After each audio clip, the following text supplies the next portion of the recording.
Washington, D.C. And in the files of the Central Bureau, there is a story so strange in its implications that it defies ordinary classification. It is the story of a handful of people who, in the course of one desperate night, held back a wave of panic and pandemonium. It began after sundown, time 7:15. As Flight A Coast Patrol from Travis Field was returning to base. When the nightly Air Force transport pointed north toward Japan via the Great Circle route. While at sea, the Navy and Coast Guard maintained their usual round-the-clock vigil. And from the equator to the Arctic, the radar network swept the skies with eyes that never sleep. Time 7:19. An unidentified object was picked up 200 miles southwest of Point Barrow, Alaska. 7:27. Unidentified object confirmed at Fairbanks, Alaska. Heading south-southeast, 170 degrees. Height, 75,000 feet. Estimated speed, 5,000 miles per hour. White warning. 7:39. Unidentified object 200 miles due west of Vancouver, British Columbia. Course 170 degrees. Height 60,000 feet. Estimated speed down to 3,600 miles per hour. Yellow warning. 7:54. First interceptor flight airborne. Point of interception, 80 miles due west of San Francisco, California. 7:55. Unidentified object past point of interception. Red warning. 8:11. Morro Bay, California. Height 50,000 feet. Estimated speed 2,000 miles per hour. 8:15. Santa Monica, California. Height 10,000 feet. Speed 1,200 miles per hour. 8:18. All traces of unidentified object gone. Red warning lifted. By 8:25 at the Los Angeles branch of the Communications Commission, reports of strong interference with radio and television reception began to pour in from the beach area. The monitors went to work immediately. Mobile units were ordered to converge on the vicinity of the disturbance. Pinpoint direction finding devices began to trace the trouble to its source.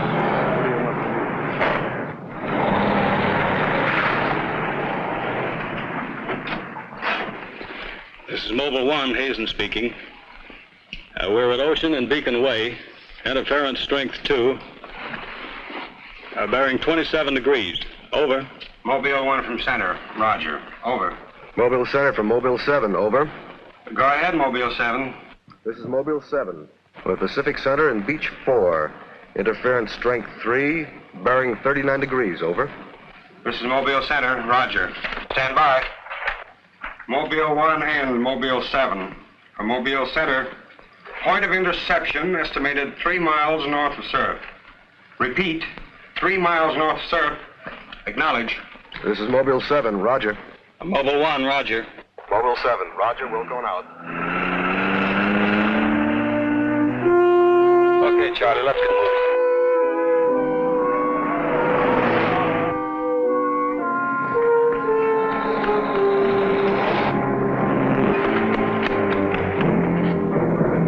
Yes, what is it? Take me to a phone quick. I need an ambulance. What's the matter? My husband and Pete out there in the picnic grounds just above the beach. They've been hurt. Well, this is the communications car. I'll phone it in from here. I'm Mobile 1 to Central, over. Did you make that out, Charlie? Not a word. I'm Mobile 1 to Central. I can't reach you. Repeat. They must be getting us all right. I'm Mobile 1 to Central. Have an ambulance sent to beach at Surf. Emergency. 2 men hurt. Acknowledge. Roger and out.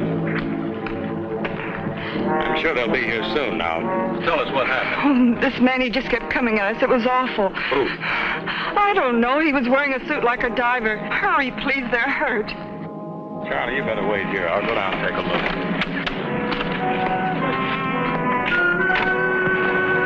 The young woman's hysteria became obvious as they reached the picnic grounds at the beach. There was no sign of the mysterious intruder, and little could be done for her husband and their friend until the ambulance arrived.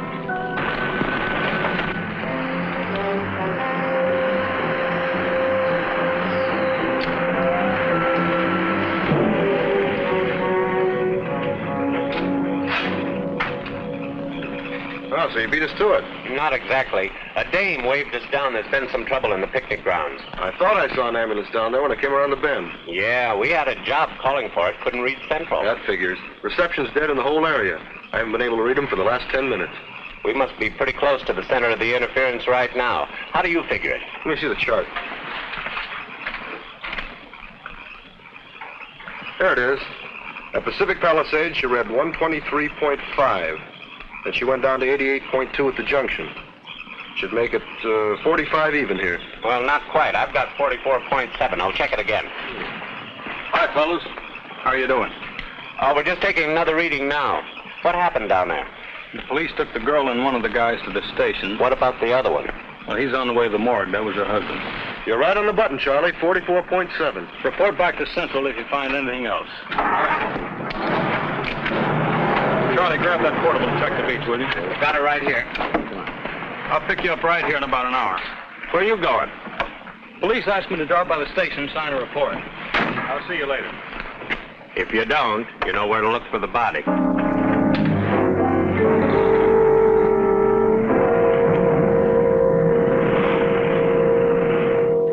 Like I said, we were just starting to eat when we heard something tracking through the sand toward us. I looked up and couldn't see anything. Then Betty screamed. At what? I thought you couldn't see anything. At first we couldn't. Then this guy started toward us. What kind of a guy? How should I know? He was wearing some kind of a helmet over his head. He could have been a deep-sea diver or anything. All right. After you saw this diver, what happened? Well, we jumped up. Ed, that was Betty's husband, yelled at him to stop. But he just kept coming. I never saw anything like it. He didn't say anything. He just kept moving in. And then you say he attacked you. Oh, we didn't give him a chance. Ed grabbed a piece of wood and took a swing at him. That didn't stop him. He caught the end. That's all I remember. Just because a man's taking a walk is no reason to slug him. Besides, you don't look like a guy who frightens so easy. How would you feel if somebody with a crazy helmet with pipes sticking out of it came at you in the dark? And look, I know this sounds crazy, but there wasn't any head in that helmet. No head. No head at all. It's the truth. I think you need some coffee. I don't want anything. It's all the same to you, Lieutenant. I've got to pick up one of my men at the beach. Okay, thanks for coming down, Hazen. Hope I didn't put you out. No trouble. So long. You too. All right, let's start at the beginning. How well did you know the dead man? And his wife? Betty and I went to school together. I knew Ed a year. How long were they married? About a year. Wasn't her husband a little older than she? I don't know. But you said you and Mrs. Evans went to school together. And you never discussed anything personal with her? She did mention he was older, yes. How much? 15, 20 years. What difference does that make? That wasn't too hard now, was it? Where do you live? 629 and a half East Palm Court. Why? That's where the Evans live, isn't it? Yeah, I board with them. You do, huh? Now, Mrs. Evans is a good-looking woman. What are you trying to say?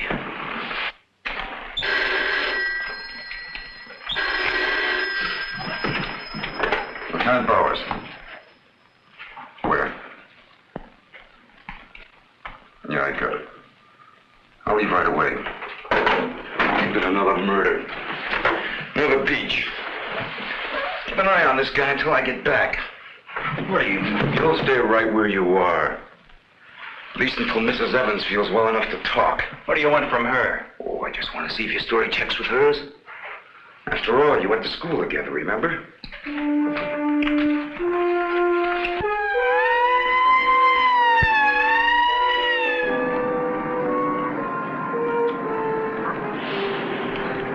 You say there were no witnesses, huh?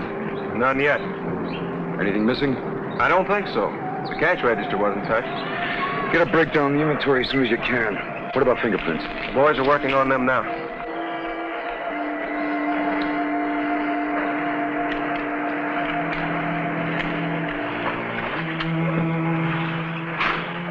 Sorry I'm late. What kept you so long? The lieutenant asked me to hang around a while. What's the score? Looks like one of those things. Pretty girl, older husband, young boarder. Kid claims some guy without a head knocked the old man off. You don't say. Anything else? Yeah, he had a diver's outfit with horns. No. He's going to have to do better than that. How are we doing? I took a reading about 10 minutes ago. The radiation is going out with the tide. What about the radio phone? It's working fine again. I just got a call from Central. They said Mobile 7 picked up some new trouble northeast of here. Here we go again. Hop in.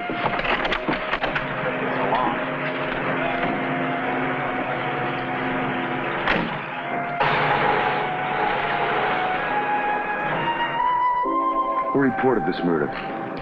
There he is there. He lives next door. His name's George Nelson. Hey, Mr. Nelson. Yes, sir. Come here, will you? I'm Lieutenant Bowers, homicide. You found this body? That's right. He must have just locked up for the night when this happened. How do you know that? Well, he usually does around this time. What were you doing here? I was sitting home watching the fights on TV, and all of a sudden the thing started acting up. What has that got to do with it? Well, you don't know this set. You know, it wouldn't work at all when I came home to supper. Then all of a sudden it cleared up fine. So I thought, well, I'll get set to look at the fights again, and all of a sudden out it goes again. So I thought maybe the battery station down here was overcharging the circuit, and so I came down to take a look, that's all. Hey, don't you ever quit work? What's up this time? Another murder? What are you doing here, Hazen? Same as before. Still trying to track down that signal interference. Hey, does that stuff work on TV, too? Well, it has been for hours. What'd I tell you? What's the matter? Seems there's set one on the blink. Well, at least we know we're on the right track. How'd you make out with that boarder? You're still sticking to a story. The guy had no head. Well, I'll be seeing you. So long. Right. Come on, Charlie. Hey.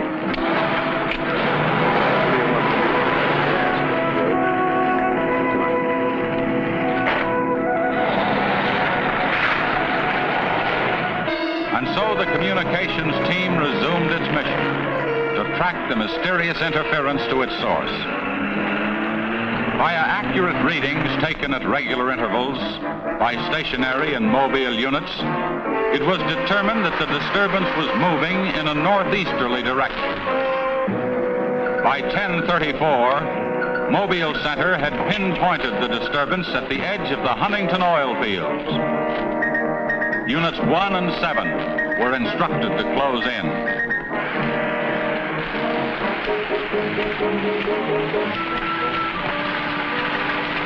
Hey, Charlie, do you see what I see? Yeah, the oil field. Let's hope our trouble's burning up. Well, there's only one way to find out.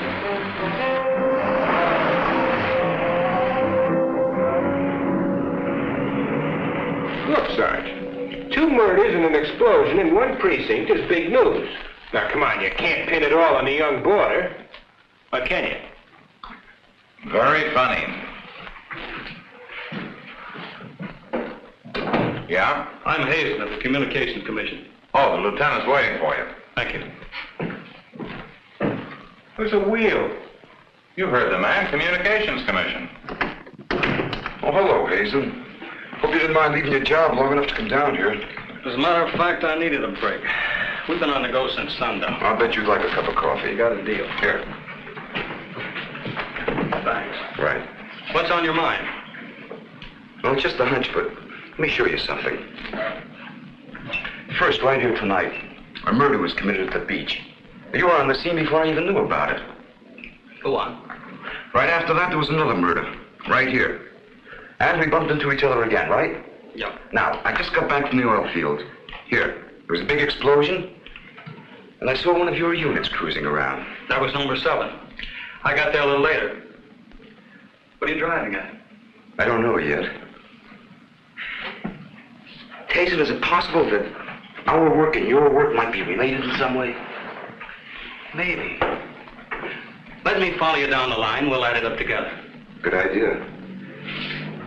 You know, my job is primarily concerned with the detection of any kind of interference where communications are concerned. Yeah? Might have something there. We've been tracking some kind of disturbance right down the line from the beach to the oil fields. Just like you've got it marked off here. Well, then I'm right. Only we haven't found our trouble yet. Tom, does this kind of interference happen very often? Never anything like this. It's on the move all the time. I mean, some harm with a transmitter in the car. It's not a transmitter. We don't get a definite disturbance, just interference. Then you have no idea of what it is, huh? Not yet. How are you making up? Not so good. You were here when I questioned that boy about the murder at the beach. Did you get anything more out of it? Yeah. Come on with me. You might want to see this.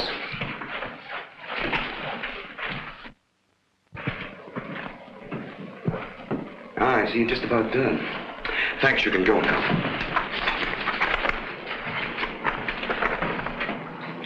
Are you sure this is what the man looks like? What do you say, Betty? Well, just about, only I think the tubes were a little lower down. And you still insist there was no head inside the helmet? I'm positive there wasn't. What about you? Well, it was dark. I couldn't swear to it. Thanks, that'll be all. You mean we can go now? Yeah, for the time being. Just stick close to home. I may want to see you again tomorrow. We'll be there. Come on, Betty. Kind of changed your mind about those two, haven't you? Yeah, I guess I have. Oh, bring in the old man, will you? Don't tell me you believe this story about this whatever it is. I know, it sounds as phony as it ever did. But, sit down, will you please? You're the watchman at the Huntington oil fields? Oh, yes, sir. I've been with the company for over 22 years, sir. Yeah. Will you tell Mr. Hazen here exactly what happened? Well, sir, like I said before, I was just closing the gate for the night when I saw this fella coming up. I was never so scared in my life. Yes, go on. Well, it wasn't the man so much as the suit he was wearing. Well, he wouldn't stop when I hollered at him. He just pushed his way right in there through the gate and walked right up to the tank. Now, you carry a gun? Did you try to stop him? Oh, well, he was much too close to the tank. I was afraid to shoot. So I thought I might call for help. And just as I got to the shack, the tank blew up. Oh, you should see the sight. Yeah, sir, can you give us a description of this man? How would you say he was dressed? Well, sir, like I said before, he wore a sort of flyer's not outfit with a helmet attached to it. How tall was he? Oh, he was a giant of a man. And he had tubes sticking out of that thing, that helmet he wore. Can you tell us what his face looked like? Well, sir, though he got pretty close to me, I could swear the man had no face. Now, if you saw this man again, would you recognize him? I mean by his outfit. Oh, I'll never forget that sight if I live to be 100, sir. Would you say this is the man? Wait, sure, that's him. Thank you very much. You may go now. All right, sir. Thank you. Well, Hazen, what do you say now? Beats me. The descriptions check all right. This could be some kind of flying suit. High altitude equipment. Yeah, that's what I've been thinking. Well, how do you explain that stuff about the missing head? No, we can discount that. These people were frightened. It was night. Nobody really took a close look at it. I guess you're right. But whoever he is, that outfit doesn't look like one of ours. Of course, he could have been dropped by parachute. You mean sabotage? Worth checking. I think we better wire a report to Washington and see what they say. Oh, you can use our teletype. I'll tip off the LA police to be on the lookout for something unusual. Hey, wait a minute. What about the press? Oh, I don't think they know too much now. We better keep it that way for a while at least, till we find out whether our friend is still around here. Well, if he is, I think we can find him for you. My hunch is that he's carrying something around that's causing all this disturbance, whether he knows it or not.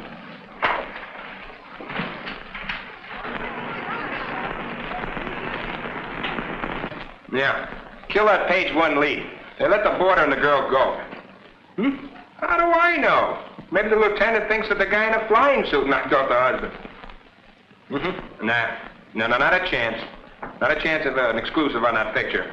They're making a blanket release in the morning. Oh, there's a guy from the Communications Commission in there now. Yeah, I'll call you back later if there's anything new. Okay.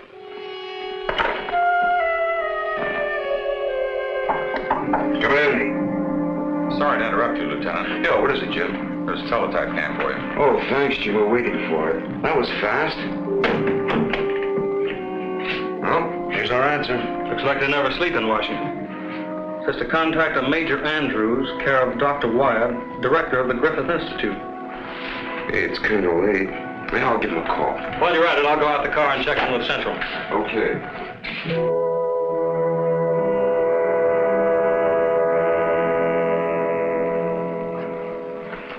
Well, that's the story up till now.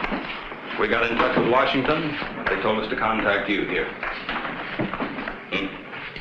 Very interesting. What do you think, Doctor?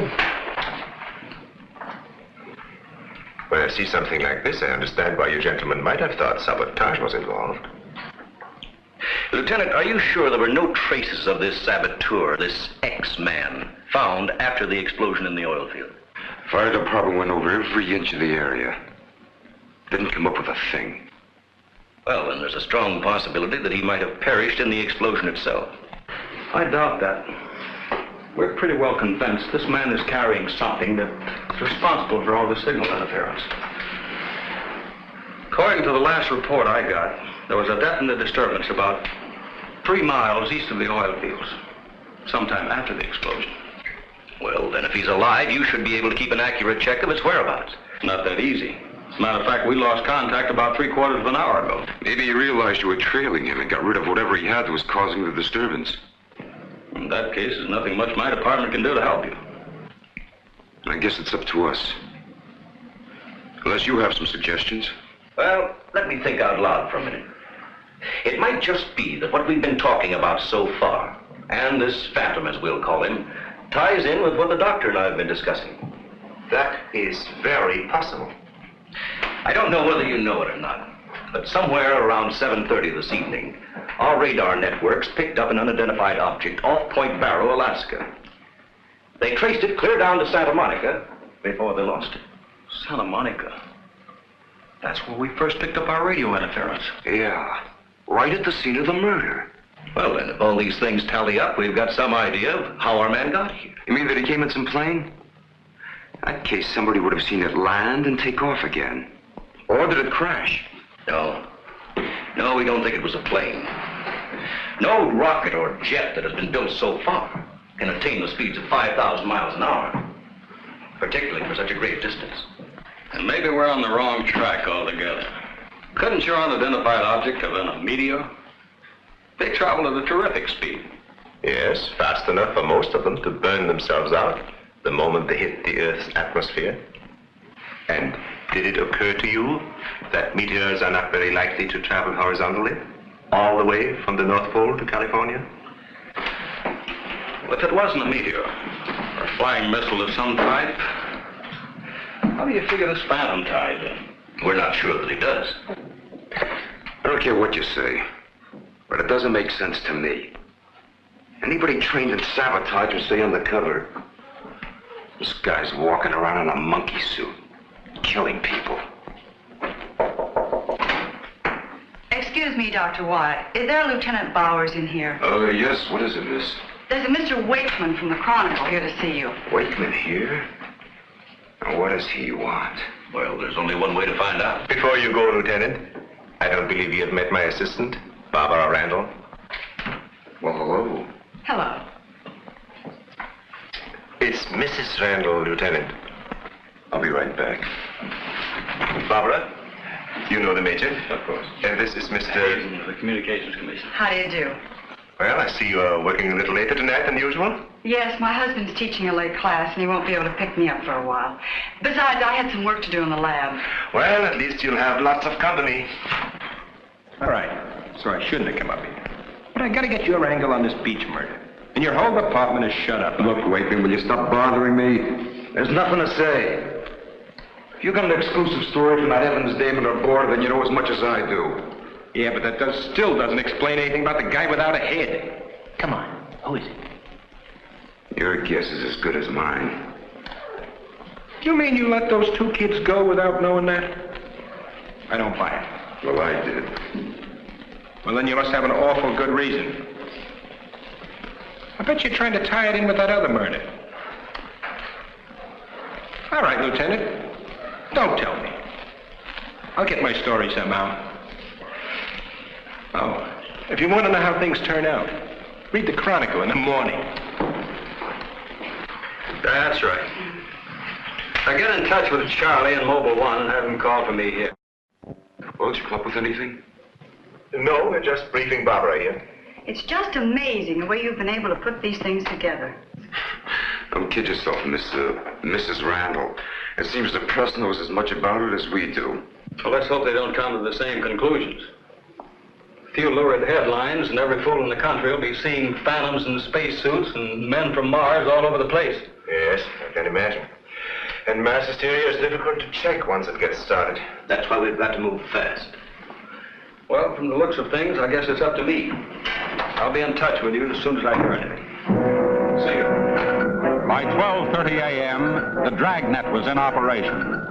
Mobile units patrolled the streets and countryside. They covered an area 35 miles square. Special and sensitive equipment was prepared for action. Everyone on the job was ready to move on the first signal from the Communications Commission. Monitor Corona to Mobile Center, strength 4, Brickyard at 160th, moving toward oil fields. Contact your units. Over and out. Units 1 and 7 from Mobile Center. Units 1 and 7 from Mobile Center. Strength 4, interference at 160th in the oil field. Moving due east. Close in. Repeating, strength 4, interference at 160th in the oil field. Close in.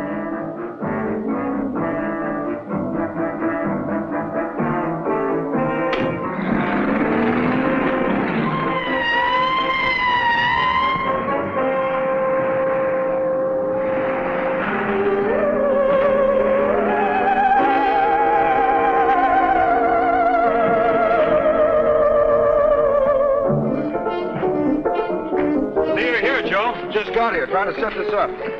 What gives, Hazen? It's in this area, all right. I brought the Geiger counter. Thank you, Doctor. Why don't walk over those oil fields? Well, it doesn't register as far as the oil field. I think we'll do better if we split up, man. Right, Lieutenant. You two go that way, Lieutenant, out here. Joe, you follow him. Come on, Doctor. And you? Oh, forget it.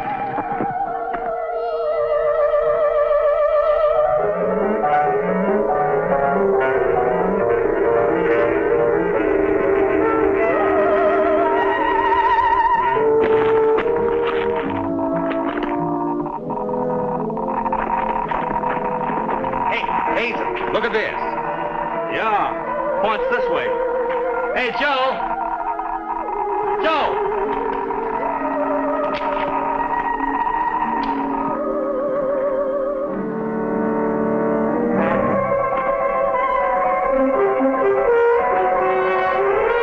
Hazen!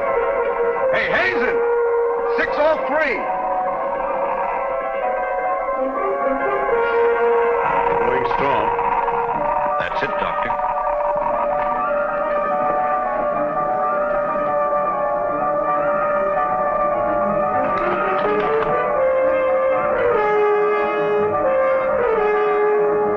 It's leading this way. Come on.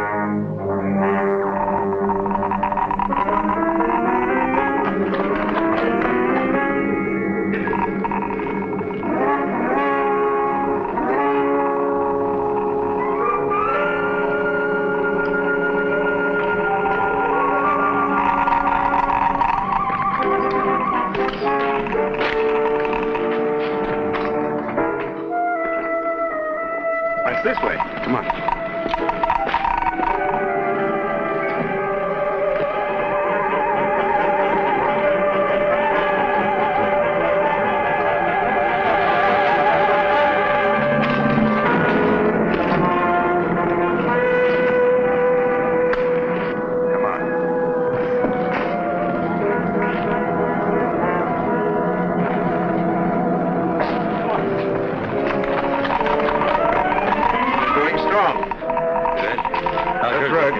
Checks with me.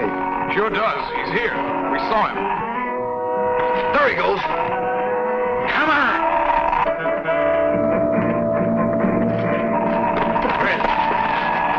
Gotta be around here somewhere. Yeah, we gotta get on the roof. Vince, go get a ladder. Look out! Let's cut him off! Come on. Around here.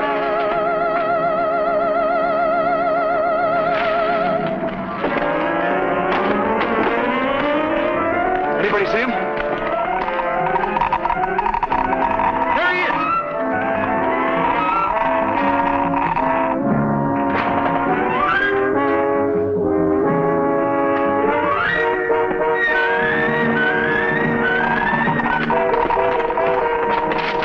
Got him now. We'll give you 10 seconds to come out of there, starting now. 1, 2, 3, 4, 5, 6, 7, 8, 9, 10. We're going in. Help you guys cover the door. Come on.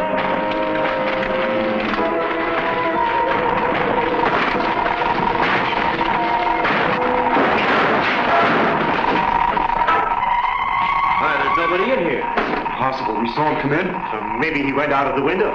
We won't get very far. Don't touch anything till we check for fingerprints. Oh, Doctor, over here. He left his suit and his helmet. Hey, let's spread that thing out so I can get a good shot of it. Go away, you fool. What's the matter? For your information, that's a Geiger counter, and it says hands off. I think you'd better wait outside. I just have a job to do. So do we. And I'm afraid ours will have to come first. There's no radiation from the helmet. But look at this. So that's what's been causing all the trouble. Charlie, you know where we can pick up a lead-lined box in a hurry? Well, Mobile 7 should have one. They're right outside. I'll take a look. Hurry it up, will you? Unbelievable. Now, we all thought that this phantom might be carrying some device which was causing all the signal interference. But to learn that it's due to the very clothes on his body. Well, that's not the only thing that bothers me. Did any of you get a good look at his face? Not me. He's too far away. Well, I did. Unless I'm mistaken, that helmet was empty. Hey, where am I going to put this stuff? Oh, put it in Dr. Wyatt's station. Yeah, we take it back to the Institute. Right. Quite honestly? No, that's all right. You can handle that.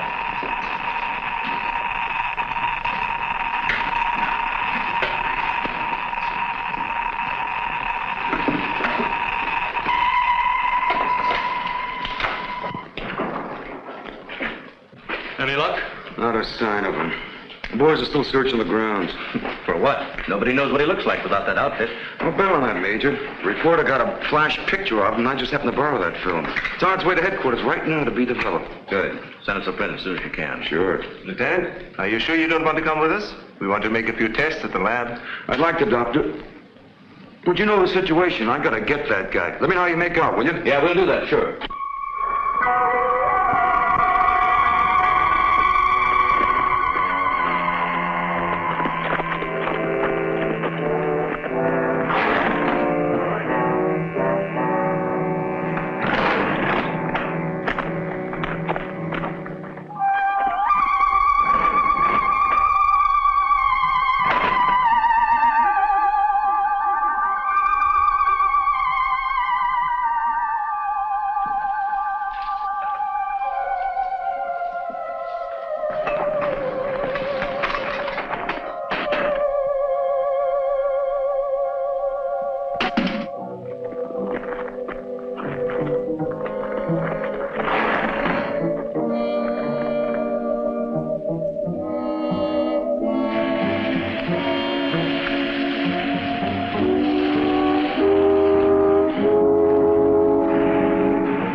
We were just on our way home when we saw you drive in. Good evening, Barbara. Hello, Bill. I see we got here just in time. Anything new? Lots of excitement, but that's all. Major, you know Barbara's husband? Oh, of course. How are you? How are you? Yeah, it's a nice-looking dog you've got there. What's his name? His name? Venus. Say, Bill, I hate to ask this, but something important has come up, and I wonder, can we borrow Barbara for about an hour or so? I suppose so. Of course. Darling, why don't you go and do the shopping? Here's the list. The market's open all evening. I may as well. See you later, darling. I'll take the dog and tie her up. Thank you, Bill. Good night. Good night. I'll give you a hand with it. Oh, thanks, Doc. Easy now. Look out for your fingers. Look out now. Don't drop it. Vince, come back here! Vince, come back here!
Fingerprints anywhere. What's all this? Hey, don't touch anything. You better put some gloves on. Our friend, Mr. X, left this suit at the oil refinery. You mean you were that close to him and you didn't catch him? I'm afraid so. That's up to the police now. Hand me those shears. I want to cut up this material to work with it.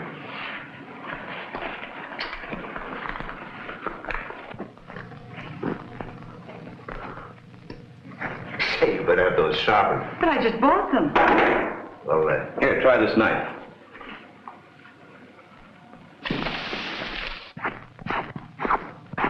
That still won't cut. Let me try.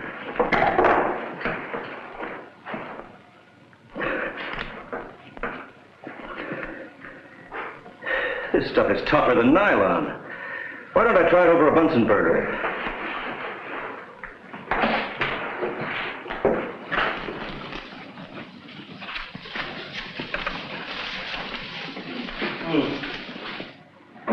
It doesn't burn either. Let's take a look at it under the microscope. Look, it's magnetic. Magnetic? Here, radioactive. And apparently indestructible. Thank you.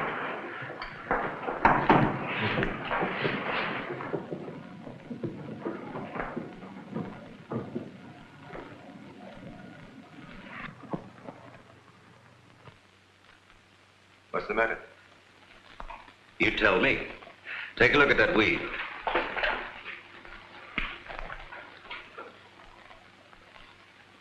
What weed?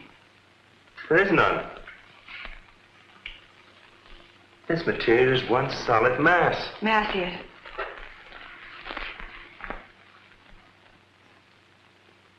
Why, you're right. It must be some sort of plastic. No.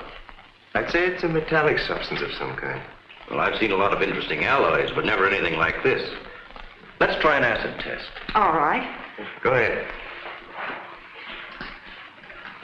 Careful now. We'll only take a drop or two. It repels acids like a raincoat repels water. Why, there's no reaction. Well, Major, this looks as though we were going to be here for a long time.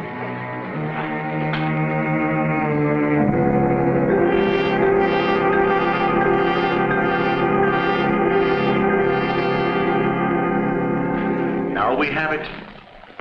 The helmet is not radioactive. The suit is. There is no doubt. This spacesuit is conditioned to function above 63,000 feet, where human blood would boil, resulting in the body expanding to twice its size. And death, of course. I know. And it must withstand pressure and counterpressure. Also, it must be so supercharged it can function in thin atmosphere. Now, let's see what it is that is left in this breathing apparatus. Well, how are you doing?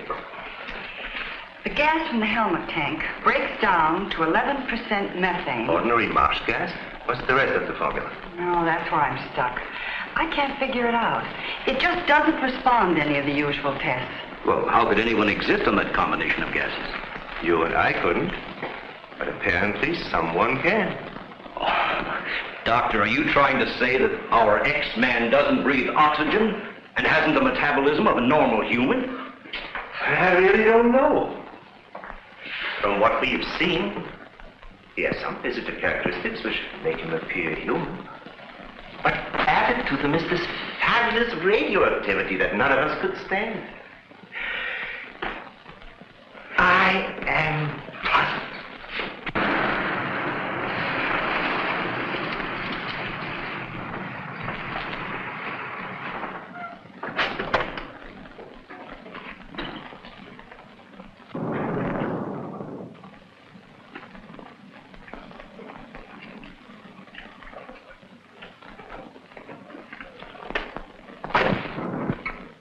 I think the answer lies right here in this helmet. Obviously, he needs it to survive. Otherwise, he wouldn't have risked wearing it where he was sure to be recognized. As it is, he only took it off when he was cornered. Well, if what you say is true, how can he exist without it now? Let me put it this way. It's like a patient in an iron lung. Sometimes one can be removed for hours at a time without any ill effects. Exactly. And I think the same principle applies here. And that means sooner or later, he has to get his breathing apparatus back or die. I don't understand. Well, I've got an idea. If we were to return this whole outfit to where he left it, he might be tempted to come back. Dr. Wyatt speaking? Yes, he's here. No, thank you. Hello, Major. Still at it, huh? Mm-hmm. No, we haven't got a thing, no. The picture? Yeah, hold on. He says the picture the reporter took of our man didn't come out. I was afraid of something like that. The radioactivity must have burned the emulsion. Hello. No, we didn't find any fingerprints at all in his clothes. Did you find any? Too bad. Hello? Will you wait there, please? We don't know what to make of this either. Have you heard from the communication boys yet? Well, let's hope they turn up with something. Major, excuse me. Hold on a second. Yes? It's Mr. Wakeman of the Chronicle. He insists upon seeing you. He does? Where is he? I told him to wait in the lobby. Good. Hello? Yes, our friend from the press is here.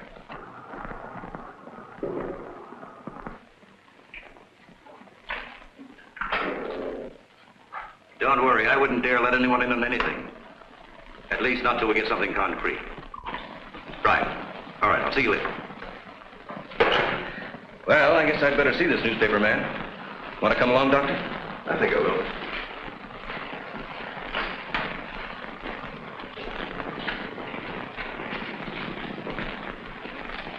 Oh, hello. Remember me? Certainly, yes. A nice lot of gadgets you got here. We think so. What's on your mind? Well, I was wondering if you might let me take a couple of pictures of that suit you brought up here. I'm sorry, we can't do that. Oh. Well, now, look, I got a wonderful picture of the guy running in the shack, and the lieutenant stuck his nose in my business, and what do I get? A blank.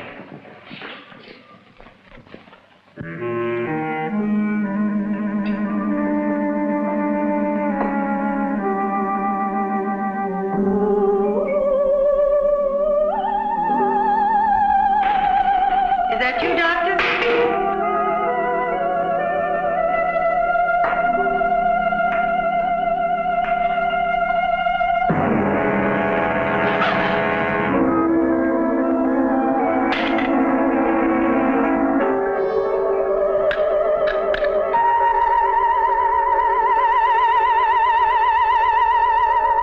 Well, you must have some lead on this guy, otherwise you wouldn't have brought that suit up here. Well, let's just say we were curious.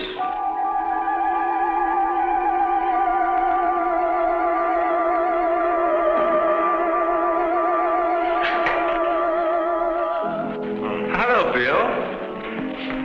My back so soon? Isn't Barbara through? I don't know. She's still in the lab. Why don't you go up and see? Thanks, I will.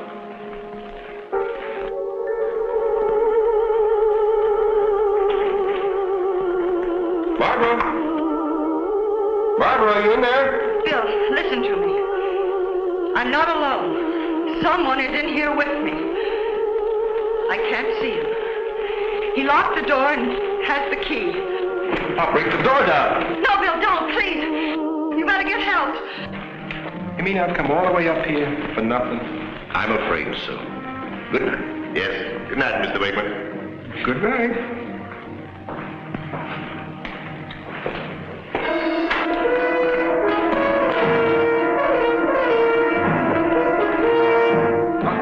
Major, come quick. What's the matter? What's the matter? Where's Barbara? In the lab. The door's locked and there's someone in there with her.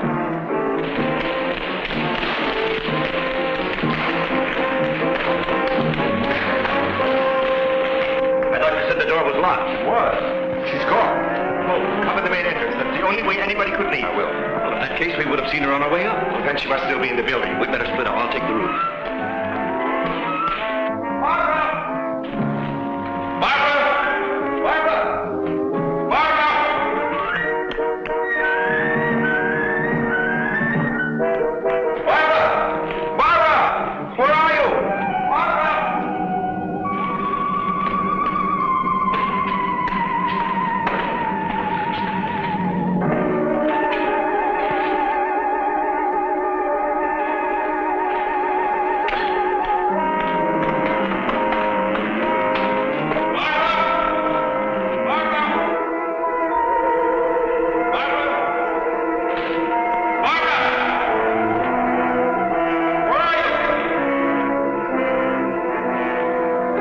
Barbara!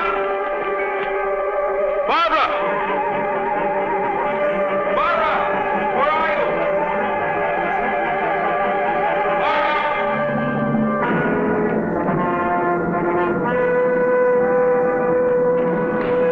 Any sign of her? Not yet. She must be around here someplace. Now, you stay here. Watch the main entrance.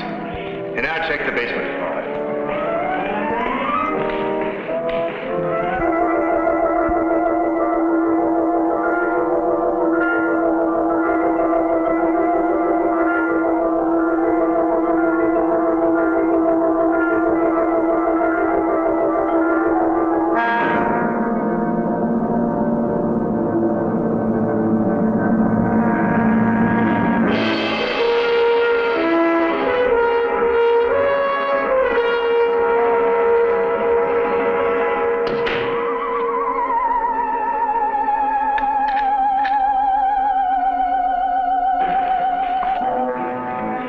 She's not up there. Where's the doctor?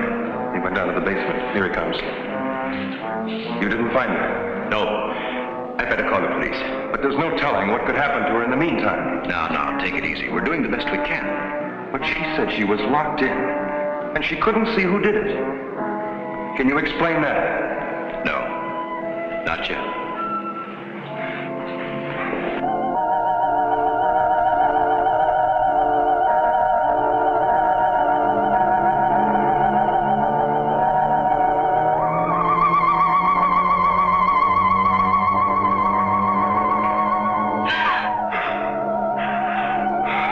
Who are you?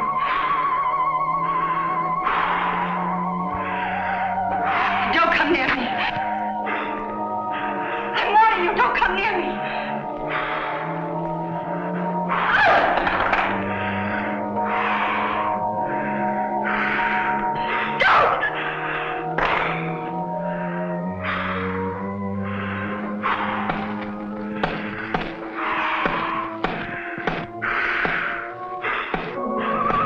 The code. I don't understand. You're trying to tell me you need it to breathe, and there isn't much left in the tank. 1, 1, 2, 1, 1, 2, 3.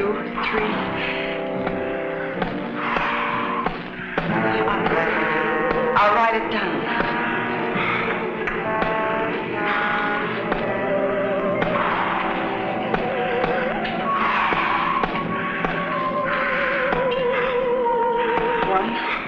One, two, 1,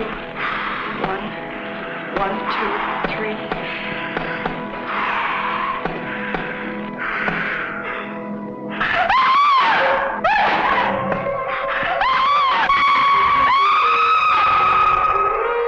In the lab.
radium.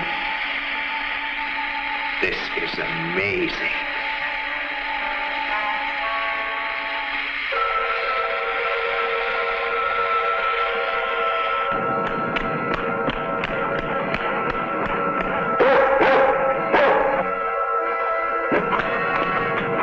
Now, quiet down, Venus. Quiet down. Down.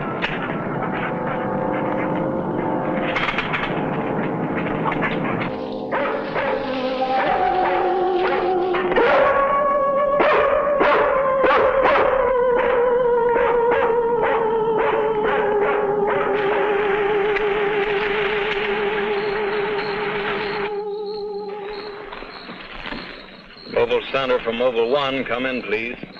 This is Mobile Center. Go ahead. Get hold of Major Andrews or Dr. Wyatt at the Institute. I want to talk to either one of them. I will do. Stand by, Mobile 1.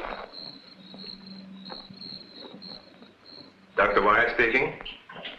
Oh, yes, Mr. Hazen. Yes, we're still at it. Lots and lots of excitement, but nothing definite yet. Have you anything to say? The trouble seems to be just about gone. We get a flash in the direction of the observatory once in a while, but I figure that's because of the outfit you're testing. Yes. Lieutenant Bowers ought to be here any minute. Of course. How long will it take you to get up here? Good. See you then.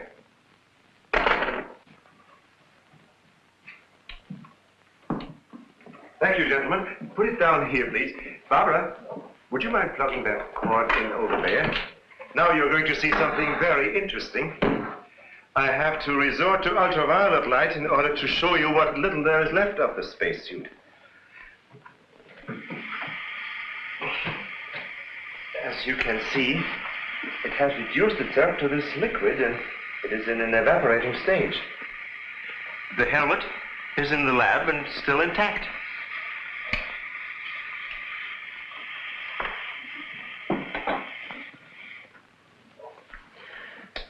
This is amazing. All the radiation in this suit would be fatal to a normal human being wearing it. Of course. And furthermore, our respiratory system could never assimilate gases such as we have found in that breathing device. Well, then we have to assume our so-called X-Man carried his own atmosphere with him. Excuse me. But as a matter of curiosity, why do we refer to this thing as a him? I thought it was invisible. Under normal conditions, yes. Yet, Mrs. Randall did see the imprint of a large foot and a masculine hand under ultraviolet light. How do you explain that? I don't know, but the human body is composed of various elements with a carbon base. Like coal? Yes. Now, suppose we maintain the same chemical composition in the body of the X-Man, but substitute silica for carbon. Silica, that's glass. Exactly. Now, it is possible that the body with such a base, if it were subjected to an atmosphere foreign to its origin, might appear invisible to our eyes. Are you trying to say, Doctor, that we're not dealing with a human being? I didn't say that. On the contrary, all the evidence points in the opposite direction. Toward a superhuman with an intelligence far superior to our own. How can you tell? First of all, Mrs. Randall saw that he has a hand with digits like our own fingers and a thumb opposing. That alone is a sign of intelligence. And he comes from a civilization that has developed adequate space transportation to enable him to travel to Earth. We have nothing yet, but can reach even another planet in our own solar system. That could account for the unidentified objects picked up by radar a few hours ago. My theory is that the spaceship, or whatever it was that he came in, operated on the principle of magnetic rather than atomic propulsion, and that somewhere in the outer limits met with a condition where the Earth's gravity pulled it down and it fell into the ocean, and that he managed to save his life and reach shore.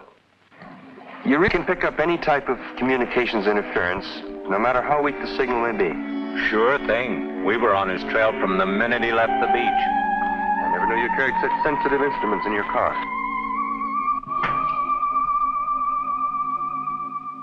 What you told us is very interesting, Doctor. But I've got to make an official report to headquarters. Are you willing to be quoted that the criminal we're after is a creature from another world? All I can say is, we know that our Earth is not the only planet capable of sustaining life in one form or another. You can quote that. All I've got to go by is some footprints in a hand. That isn't much. No fingerprints, no description, no nothing. And we're after a killer. Has it occurred to you that our X-Man has no apparent motivation for his acts, and might therefore not be an intentional criminal at all? You have a point there. Hey, wait a minute. Come to think of it, the young boarder we suspected, he did say that the girl's husband threw the first punch.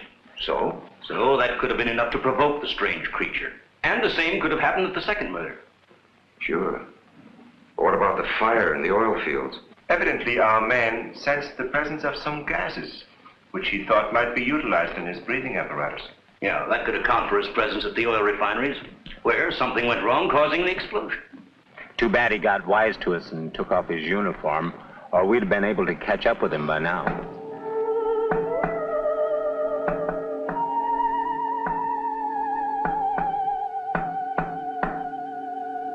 No, he didn't utter a word.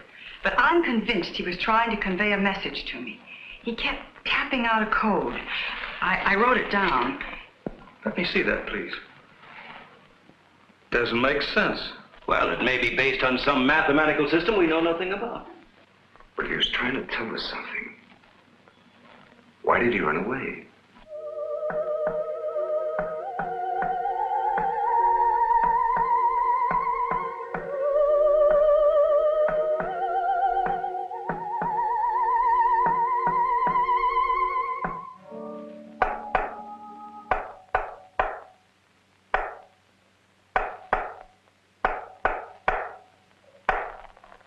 What do you think of that? Hell, Hazen must be crazy sending out stuff like that. I guess so. Why don't you try and get a hold of him? Yeah. Mobile 1 from Mobile Center. Come in, please. Mobile 1 from Mobile Center. Come in, please. Mobile 1 from Mobile Center. Come in, please. Hey, that's Central calling.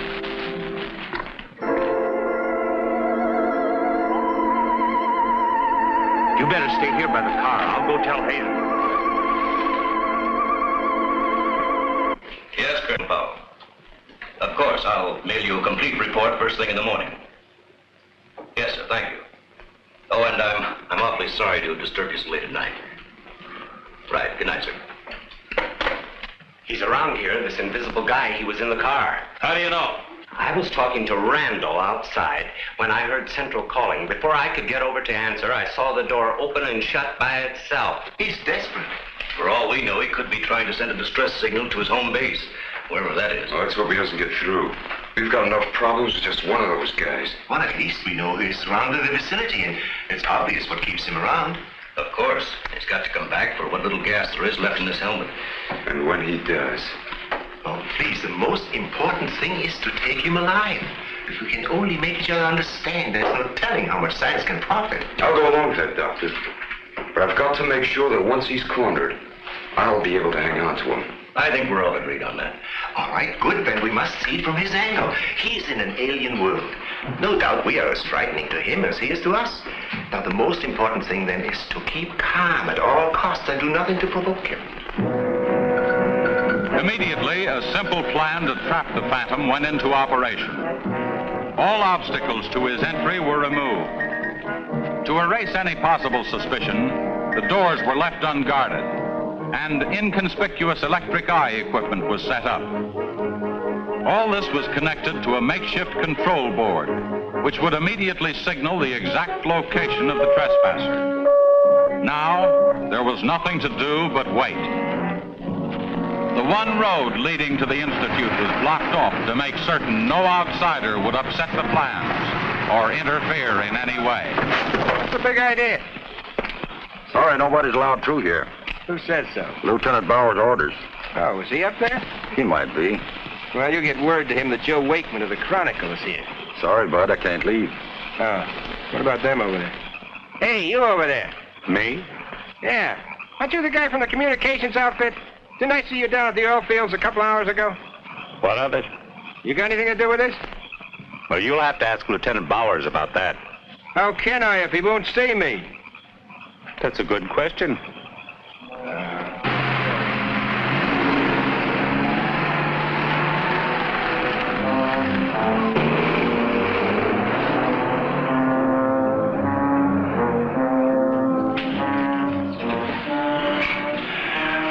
Well, it's 3:45. Sure taking his time. Time is cheap. Yeah, well, how long can you sit on the edge of your chair like this? Oh, dear, if we have to. I only hope this mechanism works. It will, unless he flies in between the wires. I wouldn't take any bets that he can't. Well, if everything else fails, we still have Venus here to help us. You know, I'm certain she sensed his presence before. That's why she carried on so.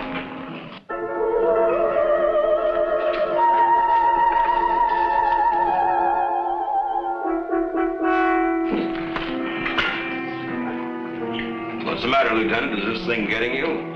Oh, no. I'm just thinking about public reaction to all this. I'll give something to the press by morning. I hope we'll have something to say by then.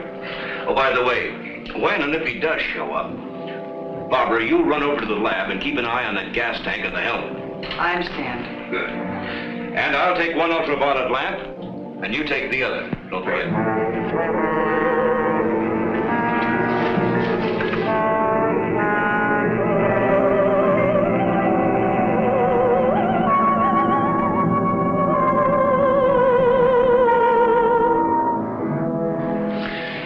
Ever since I was a kid, I wanted to be a pilot.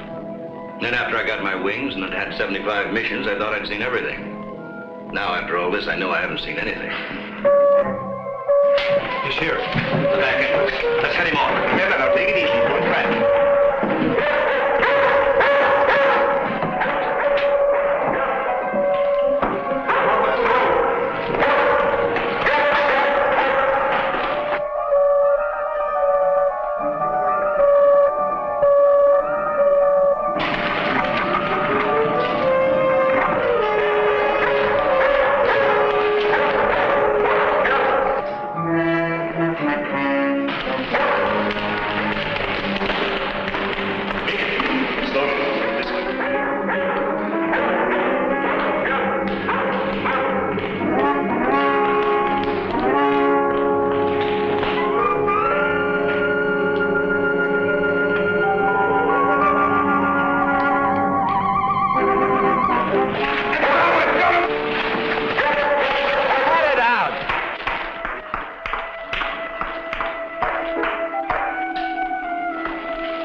trying to do? Well, it's the reporter. Yeah, it sure is. What's going on around here? You guys crazy?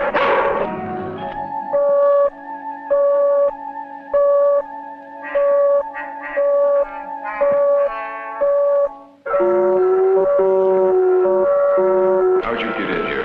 Oh, that don't make any difference. Come on, what's up? What's going on?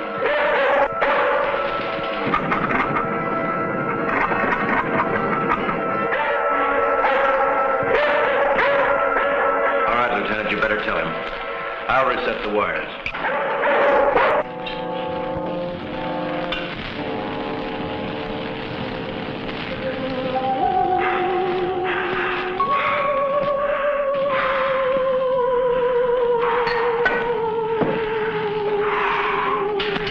Don't be afraid. We want you to live. Don't you understand? Can't you speak? Can't you say something, anything, in any language?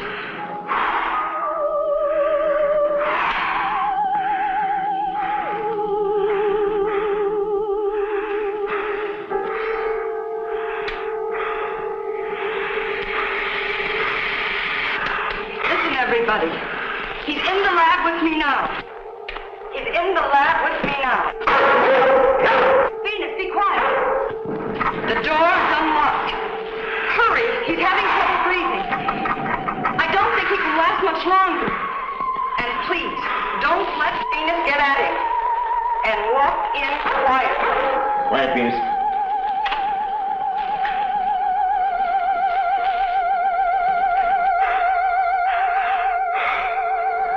It's unbelievable.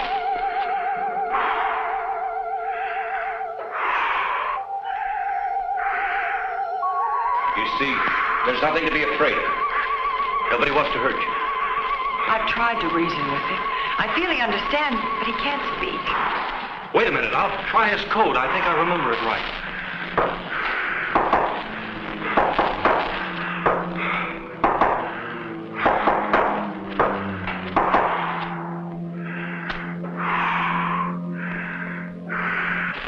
Better plug in the ultraviolet light.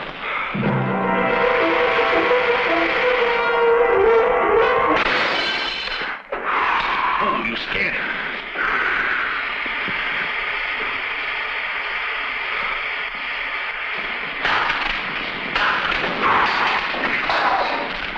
Look, there goes Venus.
Take this. I'm going after you.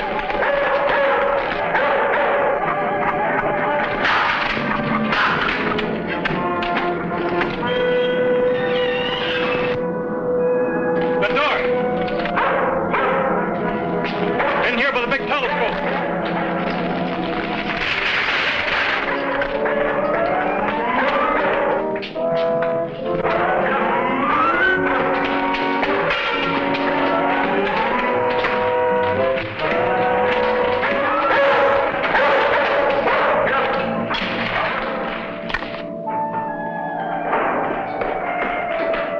Close the dome. The switch is over there.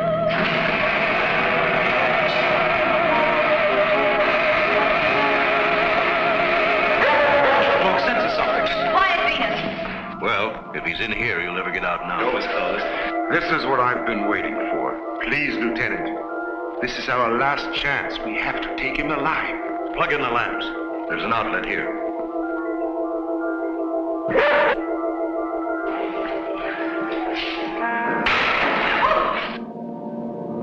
He must be up there.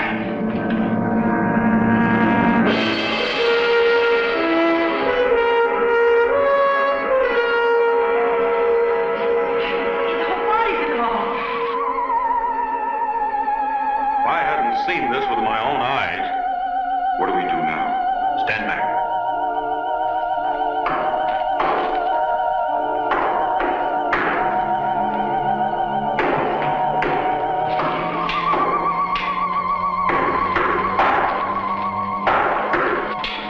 Amazing. There's code again. Look. He's trying to speak, but no sound is coming out of his mouth. Look at Venus. She acts as though she hears him. Yes. Dog can hear sounds that we can. His voice must be beyond the range of the human ear. Maybe he's screaming. He's suffocating. The glow, it's almost gone.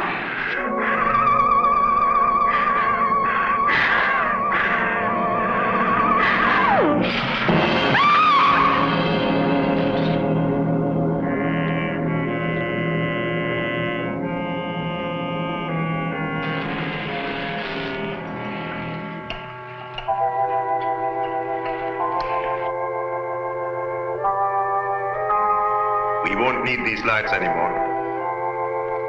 In death, he has become visible as a normal body.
So he came here, wherever from, and right before our eyes, his body went through the final phases of life.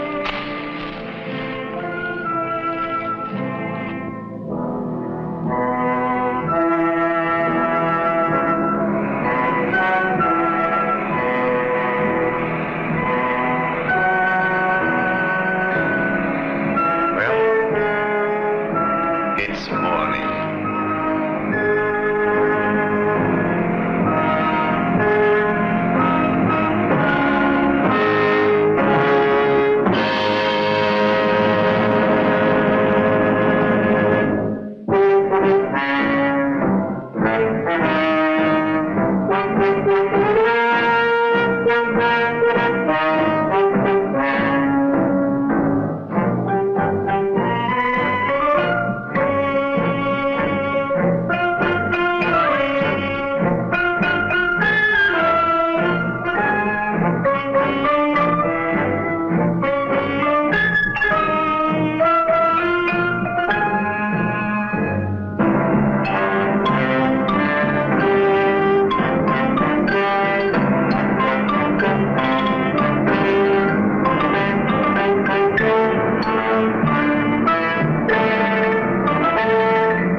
मौली से कभी नहीं करी ये video लाज ना अल्लाह करे वो लगे सुबह तक मौली वीडियो ठीक हो गया पैसे अरे बैठ लो ठीक हो गया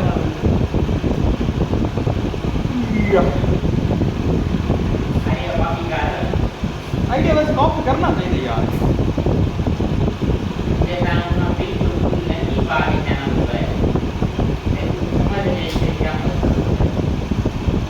चैनल उड़ना है आता कि वीडियो तो तेरा मुंह बन गया वीडियो से चैनल उड़ना है तो क्या प्राइस नहीं हम पूरे नहीं किया प्राइस नहीं हम पूरे नहीं किया that's right he's right video में he's right ओ भैया राइट नहीं आते मेरे सामने नहीं आ मेरे सामने he's right मैं ये वीडियो में नहीं बच रही वाली सुनना है तो सही है तो दूसरे का नहीं आ लगा दे स्टार्ट किया से वही जाना कॉपी आया है इट्स राइट करना आया है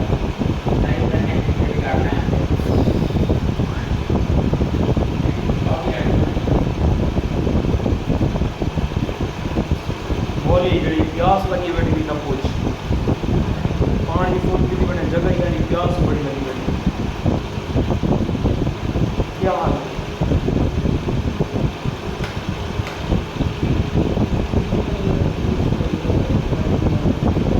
बोतल